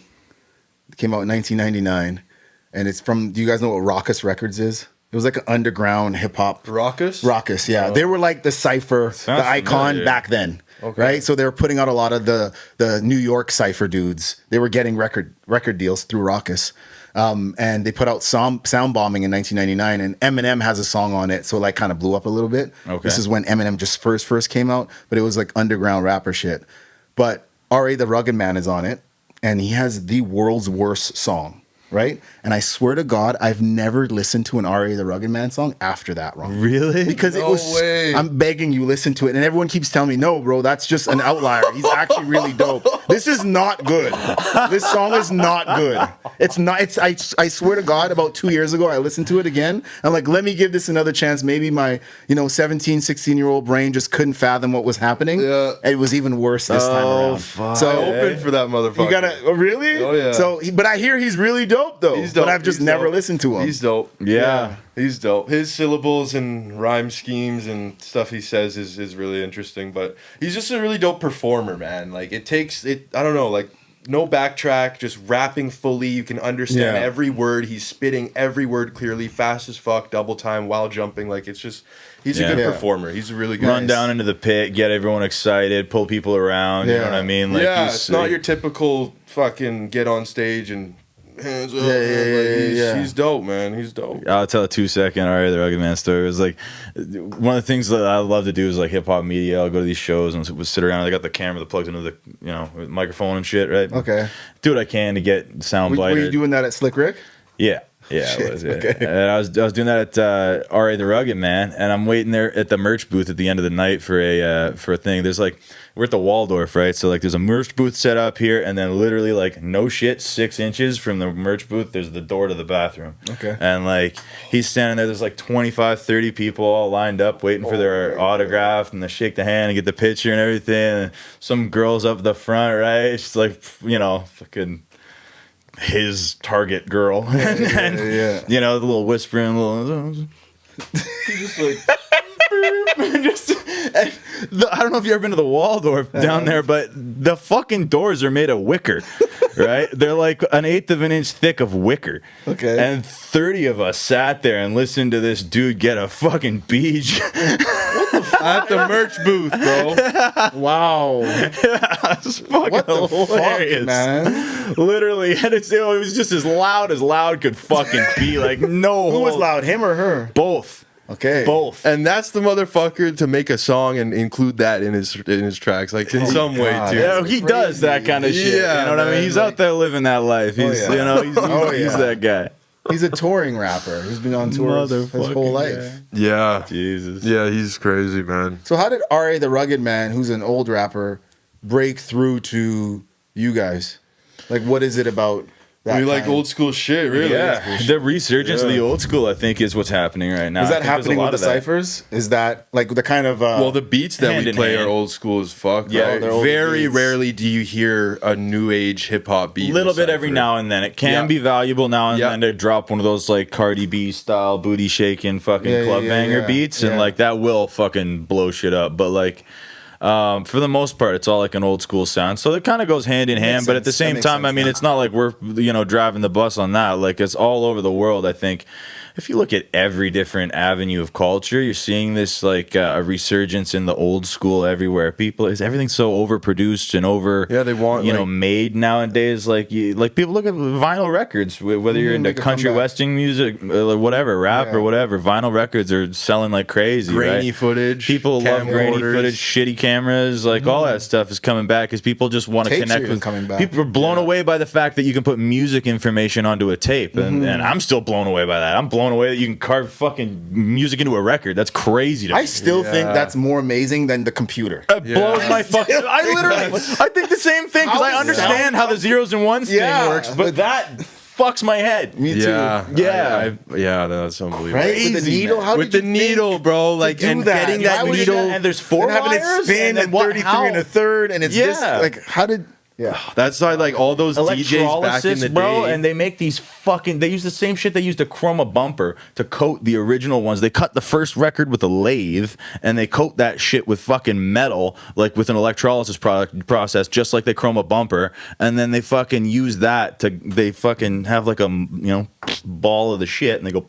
The wax? Yeah. And then they press out with the. That's how they make their molds. It's crazy. I've And they always been press it from fascinated there, by right? that. And like the That DJ shit's battles back in the day where like Funkmaster Flesh, like you got to get it right on the groove. Bro. Right on the groove. Yeah, like and these guys are A-track in a and venue, probably sipping some brews, Yeah, and they're yeah, getting smoking. it right on the groove. Like, Babu, man. bumping their Babu shit. was like he was used to like Babu. He won the fucking championship in 1997, Yeah. and he's doing this, DMCs? yeah, yeah. juggling perfectly. You know what I mean? Yeah. Oh, so beautiful. So what about that Wow. kind of stuff? Is DJ culture something? Yeah, DJ culture to a degree is different now for sure because like I think that the Serato thing's changed everything, so it's made it really accessible to people. Yeah. It's really easy. You don't have to have a big giant collection of records, and as well, it's not nearly as hard. People don't realize that there's a massive skill set difference in going like vinyl to digital vinyl because like your digital vinyl can't skip. You know what I mean? So you can't lose track no matter Or what. just You're like still the always shaking on of the shaking table. of the table. Like this shit is no fucking good. You can't outdoors do that, and you know what I shit. mean? Like there's a couple cypher cats in Seattle. We actually went down there and had a cypher a couple times. But DJ Lefty, he's their cypher ghetto fab, right? Okay. So he does all his shit live, and we've had a few different ciphers every once in a while where we'll book him and we'll tell him like, hey, come stay at Ghetto's crib and fucking do the cypher live vinyl. What? And it's no beat tape, it's just a bunch of vinyls, and he's fucking That's flipping dope. them and scratching Yeah. them, and and those ciphers are dope because he knows when the rappers are gonna hit certain cues, so he can kind of hit it with the rapper and have a cipher one-on-one with the rapper, and no one like really knows that this is happening. Like, I mean, majority of them don't. The people that are just coming there to hang out don't realize that like Lefty's over there DJing this cipher and Truth's rapping and he's hitting it perfectly. Like that shit's dope. Wow, that's crazy. Yeah. Yeah, there's a live component to it. That's really cool. I guess you being a musician and just kind of I've always understanding loved live, that 'cause and held that live high for me would regard. be crazy. I make beats. I don't know how to play an instrument. Well, you've done a especially few live DJ ciphers too. Yeah, for sure. Yeah, I've done live vinyl ciphers for sure, plenty of times. Shit's fucking yeah. dope, man. So how did you that DJ you just mentioned? How did you come in contact with him? Dude, the Palmer Squares, my favorite fucking rap group. A couple of white nerds from Chicago inspired the hell out of me. But I was down in Seattle at one of their shows a couple of years ago because they don't always make it to Canada on their tours. So I was down there They're called checking the it out. Palmer Square? The Palmer Squares, yeah. They made their thing, but they're just like super low production value too. Like what I was talking about, just like rapping into a digital camera shit, where it just shows like how fucking raw and dope they are, right? And they're crazy lyrical trickery, rapping like fucking rapping their asses off. Anyways, I'm down there to show for them, and I'm just outside smoking a joint, and I just saw a cool looking dude named Ryan, who shout out Ryan, I forget your last name, but you're dope as fuck. And I was like, hey man, like you ever heard of any cypher shit? And I asked the right fucking dude, man, and he's like, oh, you gotta talk to this guy. This is the DJ Lefty, and then this is Spencer. He's the guy that runs it. And literally, like 2 days later, I'm on the phone with Spencer. I'm called Ghetto Fab. He's called Ghetto Blaster. And I'm like, no fucking way. There's an alternate world going on down there, right? And you guys are running a cypher at a place called the Lucky Dime, which looked just like the MOTN, this place that we used to do our cypher at. I was like, holy fuck, this is crazy. Yeah. And yeah, I mean, it was just history. Like, it was perfect. Like, the second we started talking, he's like, oh, you're fucking awesome. And I was like, you're fucking awesome. And then we just started doing stuff together, and it was all fucking awesome. So That's how you're gonna grow it, is by those people. Yeah, we've talked to people in other cities and stuff, and been like, hey, what about this? And they're like, well, where's the blah blah blah blah blah, and they just start to get all businessy and lame about it. You know what I mean? And like, because you haven't said anything. I don't know what they've said. You just say, I can understand why you wouldn't do business. Let me elaborate with the hobble bobble bobble guys. I don't know. I mean, people just seem to have that commercialized idea right away, right? Where they try and just put the cypher into a box because they go, I know what I'm used to, and I'm used to throwing a show, and I get openers, and I get my headliner, and I get my DJ, and then I throw my show. So you want me to throw a show for you? And fuck Icon Hip Hop. What's this? Like, I'm fucking the guy that throws shows. You know what I mean? So you get a lot of that. And then sometimes you meet people that are like Spencer, or like Mickey from Legendary Ciphers, or like Four Eyes from Atlanta, and they're like, oh, you're dope as fuck. This is awesome. We love this. And they're on the same page. They're doing this shit for the same reason. Like I said before, like bees make honey, right? They're just fucking out there doing it because that's what they do. Yeah. You know, and every time that we meet people like that, we just definitely mesh perfectly. And like that's why we're going to LA. We're going to hopefully meet those people in LA. I mean, we just made contact with a dope MC called MC Wicks. We're looking forward to going down there and interview him and shoot a video with him. And he's connected us to another dude called Beardo down there, and he runs a thing called Rhyme Books, Black Books and Rhyme Books, and it's like a public kind of sort of like a platform like ours, very similar to like ours. So he's recently branched out to multiple cities, and actually on Saturday of this week he's doing his first ever in New York, and he's from LA, so this is a big weekend for him. So he's been at it for like 6 years now, I think 5-6 years now, so it's definitely his big moment now. So it's good to see that develop. A cool movement. It's such a like parallel thinking in different places. It's crazy, man. Like the Indian thing blew my fucking mind. I'm still okay. Let me get back to that for a second. Yeah, for sure. I grew up in Surrey, so I grew up with lots of Punjabi kids. Even the way I say Punjabi sounds like they saying Punjabi. So I grew up with lots of kids like that, but they weren't rappers, and they didn't like. I think Sidhu Moosewala started a big thing. Sidhu Moosewala? He's the guy that got capped in India. Oh shoot! Yeah. Was he a rapper? Oh yeah, he was like the Pac of India. Oh fuck! Okay, I don't know he was a anything about rapper. this. I didn't know that dude was a rapper. Bro, he's the Pac of India. Like his Okay. lyrics are like Pac, and he like all these Punjabi grandpas know him and grandmas know it Sudu because he was a legendary guy in the government. Everything talks about all that shit. But like I think that sparked a lot of stuff in. And then the kids everywhere. here, they rap in English. No. rap in Punjabi. Punjabi, yeah. Yeah. Well, sometimes English, but mostly Punjabi. Whoa! Oh, it's man. fire as fuck, dude. And they're on like you'll see some kid, some 18-year-old Punjabi kid murdering fucking New York State of mind. Yo, can you send me some shit? For sure, Yeah, bro. bro. Yeah, totally. Yeah, man. Yeah. And then like they'll throw in like the little odd English like I do it for the Desi rappers of certain Yeah, bro, it's crazy, man.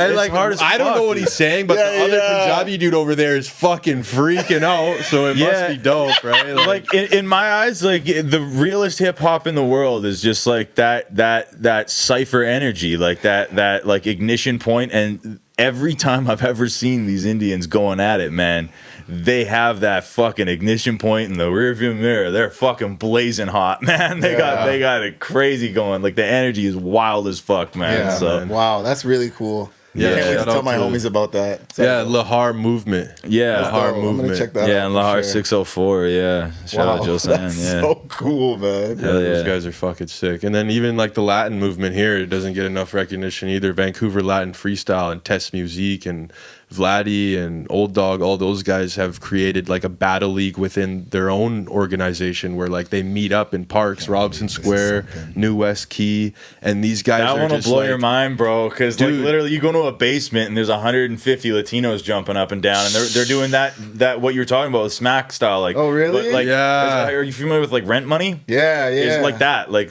where it's like over a beat, 4 bars, 4 bars, 4 bars, 4 bars. Dude. Sometimes they do these crazy things. They'll be like, okay, we're gonna start, and it's gonna be 8 bars, 8 bars, 8 bars, 8 bars. Then it's gonna be 4 bars, 4 bars, Oh, 4 bars, 4 shoot. bars. Then it's gonna be 2 bars, 2 bars, 2 bars, bro. And then they go, and it's the most fucking intense thing you've They ever had seen. one at Plaza down by Science World there, and it was like right in the pit, and I don't understand anything they're saying. I don't speak Spanish, so I'm just kind of observing and watching what's going on. And then the host, he's like, okay, like throw it in.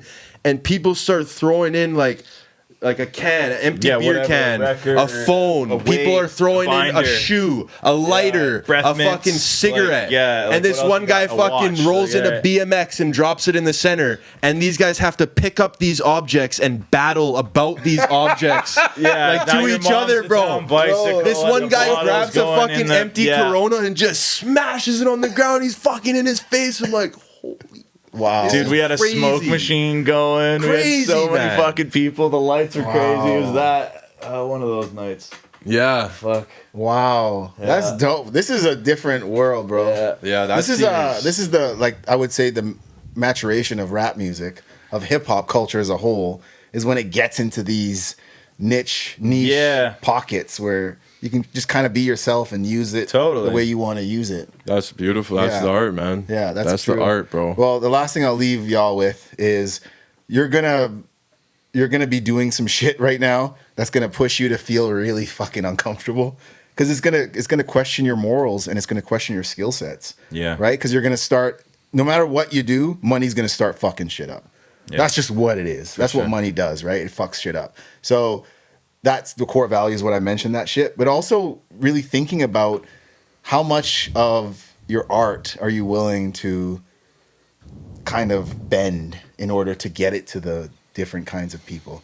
Because you want it to be as organic as possible. Yeah. But organic doesn't necessarily mean that it's going to scale the way you want it to scale. Yeah, because I see a lot of organic organizations out there doing similar shit to us that have 15-year-old YouTube accounts with 500 subscribers. Exactly. Yeah. You know what I mean? And their It's- videos get fucking 150 views. So it's like we're not far off from that. So I'm not judging. But Well, the more you guys can talk about what it is that you're doing, yeah, the more you invite people in. Because when Yeah. you just put new videos up, you're kind of it's a Stagnant. 20 book chapter, and you're like chapter 15, and it's like, what the fuck has happened in the last 15 Yeah. chapters? I can pick it up from here, but maybe you got to go back. yeah, Maybe there needs to be something they can go back to, new people, so they can, and then there's an explanation, there's an understanding of what happens here, because it's gonna, from what I see from battle rap, is that it's really the barrier to get new people is really hard because those people that really love it, it's so intricate, they're so good that it's just for the people in that room. Yeah. And it's hard to scale that because you're like, oh, he said something about, that was 3 battles ago. Yeah. And then you're like, so deep. Yeah, I missed the episode, so I don't know what happened. So not saying you have to do this, but have you guys ever watched a soap opera? Any of your parents ever watch a soap opera? Yeah, loosely. Like Days of Our Lives. Or Yeah, anything Days like of that. Our So Lives, yeah. that shit that shit's on every day, right? Yeah. You know, you understand that? It's on every day. It's on except for the weekends, but it's on 5 days a week. Wow. So if it's on from Monday to Friday, there's 5 episodes, an hour long. So nothing actually can happen in those 5 days because if you miss an episode or you miss a week, you're gonna come back and be like, "Oh, I'm too lost." Yeah. So how every episode works, everything works is, I'm gonna kill Soul. That's Monday's episode. I'm gonna kill Soul. You know what? I'm not gonna. And then Tuesday's episode, I was thinking about killing Soul, but I'm not. And then Wednesday's episode, if I were to kill Soul, what would I do? It's still the same thing. And then finally, episode 17, I kill Soul. Yeah. Because you can't lose viewers. So you got to keep them, it has to move kind of slowly to keep them engaged. If you move too fast, you're going to lose people. So that's just pulling from other things, like I said. The more you can pull from, be like, how do they keep an audience? What do they do? How do this parallel movement that's nothing to do with rap music, how do they keep an audience? What do they do to cultivate this? How do they expand? Yeah. Look at that shit. Yeah, that's my advice to y'all. Hell yeah. Right on, Yeah. bro. Yo, I feel like I interviewed y'all. You did. I didn't really. We had a wonderful I'm sorry, my conversation. life. This is way more interesting than what's going on with me. This is a new world you've opened me to, and I'd like to see more. So yeah, thanks y'all for doing that. 100%. You sign my record? I will sign your record. Hell yeah, bro. Fucking Yo, I've A, never bro. actually signed anything before, so you're gonna get my government. Hell yeah. Bro, that's crazy, man. Beautiful. Thank you so much, bro. Thanks, homie. Absolute pleasure.